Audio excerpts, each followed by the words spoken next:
So after trying out Assassin's Creed Shadows back in January, I decided to revisit one of my favorite samurai games to see how well it stacks up today. Hard to believe it's been roughly 5 years since Ghost of Tsushima rounded out the PS4 era. Damn, I just feel old at this point, man. In this video, we're going to do a deep dive on Ghost of Tsushima so you can decide whether it's worth your time today. This video will be relatively spoiler-free, but anyhow, enough yapping. Let's buckle up, grab some iced coffee, and dive into my review of Ghost of Tsushima. Let's start off with the most appealing aspect of Ghost for me, the satisfying swordplay. You play as Jin Sakai, an honorable samurai leading the resistance against the Mongol invasion of Kutan Khan. Your toolkit is fairly basic. You have a samurai sword, a couple of bows, and a variety of ghost weapons like smoke bombs and kunai. But despite its simplicity, there is an incredible amount of depth here, namely through your combat stances and special abilities. Throughout the game, you will unlock 4 different combat stances, which counteract the weapons of various enemies. Stone stance is best against swordsmen,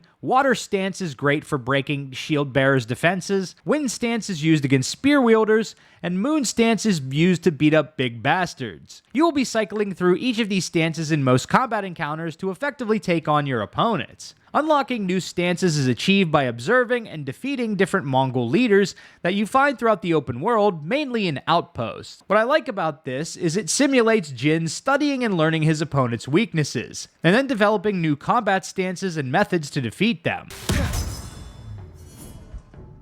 You can also learn special combat moves by completing certain mythic tales, which are these stylistic side quests. Heavenly Strike is an unblockable sword move, Dance of Wrath allows you to hit up to 3 enemies in a flurry of blows, and Undying Flame has Jin setting his freaking sword on fire. Later in the story, you'll unlock the Ghost Stance, which is triggered by kill streaks and assassinating Mongol leaders from stealth. It basically lets you one-shot 2 to 3 enemies in rapid succession, while everyone stands around cowering at your pure power. Can I use this on the bear?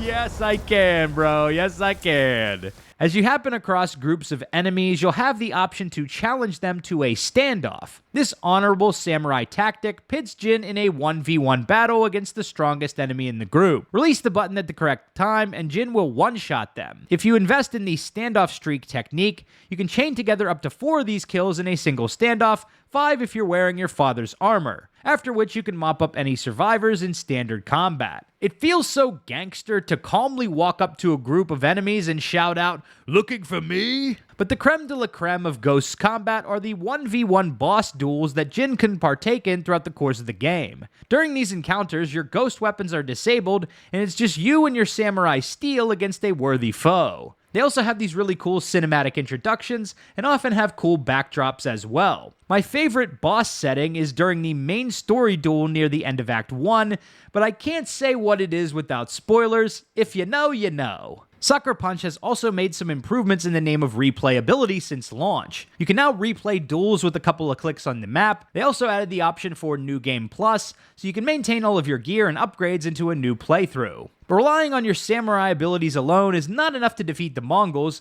so Jin has to develop new tactics in the form of the Dishonorable Ghost. This is basically just a stealth playstyle that is very Assassin's Creed coded. You've got one-hit assassinations, death from above, chain kills, distractions, hiding in tall grass, and many other features that we've come to expect in the more recent AC games. But compared to a game like, let's say, AC Shadows, Ghost of Tsushima executes this gameplay loop much better. Jin can mix and match open samurai combat with the use of ghost weapons like throwing knives, smoke grenades, and sticky bombs. My personal favorite ghost weapon are the hallucination darts, which cause enemies to aggro against one another. You can also kill enemies by shooting beehives and lanterns to rain down hell upon them. I don't know if this is considered a ghost ability, but one of my favorite moves is the one where Jin launches himself off his horse and does a diving sword attack. Imagine how terrifying it would be to see this dude John Cena off the top rope with a samurai sword. But of course, playing this way is at odds with Jin's samurai code of honor. Why is the dishonorable route so goddamn fun though? One interesting touch is that leaning into the Ghost playstyle can lead to changes in weather, with dark clouds and lightning storms looming in the horizon. Aside from the combat, the best thing about Ghost of Tsushima is the world itself. Even 5 years later, Ghost is one of the most visually appealing games I have ever played, and it's made even better now that we have graphical enhancements in the PC version, which finally dropped after 4 long years of waiting. I know a lot of people are praising Assassin's Creed Shadows visuals right now, but in my opinion, Ghost of Tsushima absolutely blows that game out of the water. The lighting, the colors, the environmental art design, all of it is top notch. And I found myself stopping to take in the sights on more than one occasion, even popping into photo mode from time to time, which is something I rarely bother doing in video games. And one of the best aspects of Ghost of Tsushima that complements the excellent open world is how Sucker Punch approached the UI. In an effort to make the game more immersive, there are no ugly quest markers on your screen. Instead, if you need a little help navigating to an objective, you simply activate Guiding Wind, which will send a gust of wind through your area that points in the general direction you need to go. I wish more open world games would implement something like this,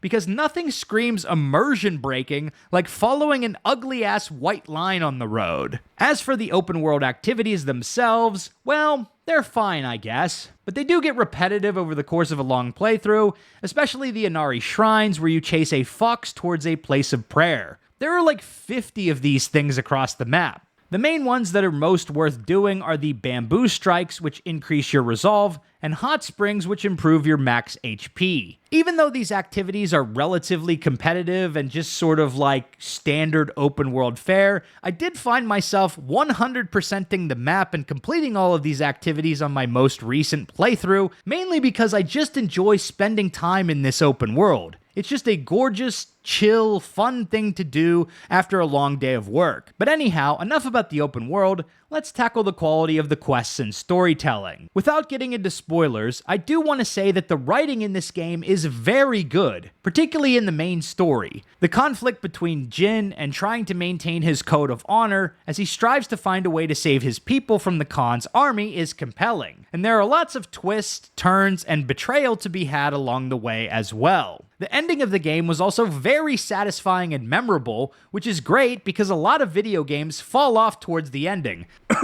Mass Effect 3. Oh man, I think my allergies are acting up again. There are also some good side quests in Ghost of Tsushima, particularly the Mythic Tales and your companion quests with characters like Lady Masako and Sensei Ishikawa. A lot of the other one-off side quests were honestly pretty forgettable though. The only one that sticks out in my brain is the one where Jin exposes a fake samurai. All in all, I highly recommend Ghost of Tsushima to anyone who enjoys open-world action games or wants to live out a samurai power fantasy in the style of Assassin's Creed. It's crazy how bad Ubisoft dropped the ball on the Japanese setting. They should have made a game like this 10 years ago, but instead they got absolutely mogged by Ghost of Tsushima. So there you have it. We revisited Ghost of Tsushima 5 years after release. If you like this video, be sure to subscribe to Big Dan Gaming for more reviews and RPG videos.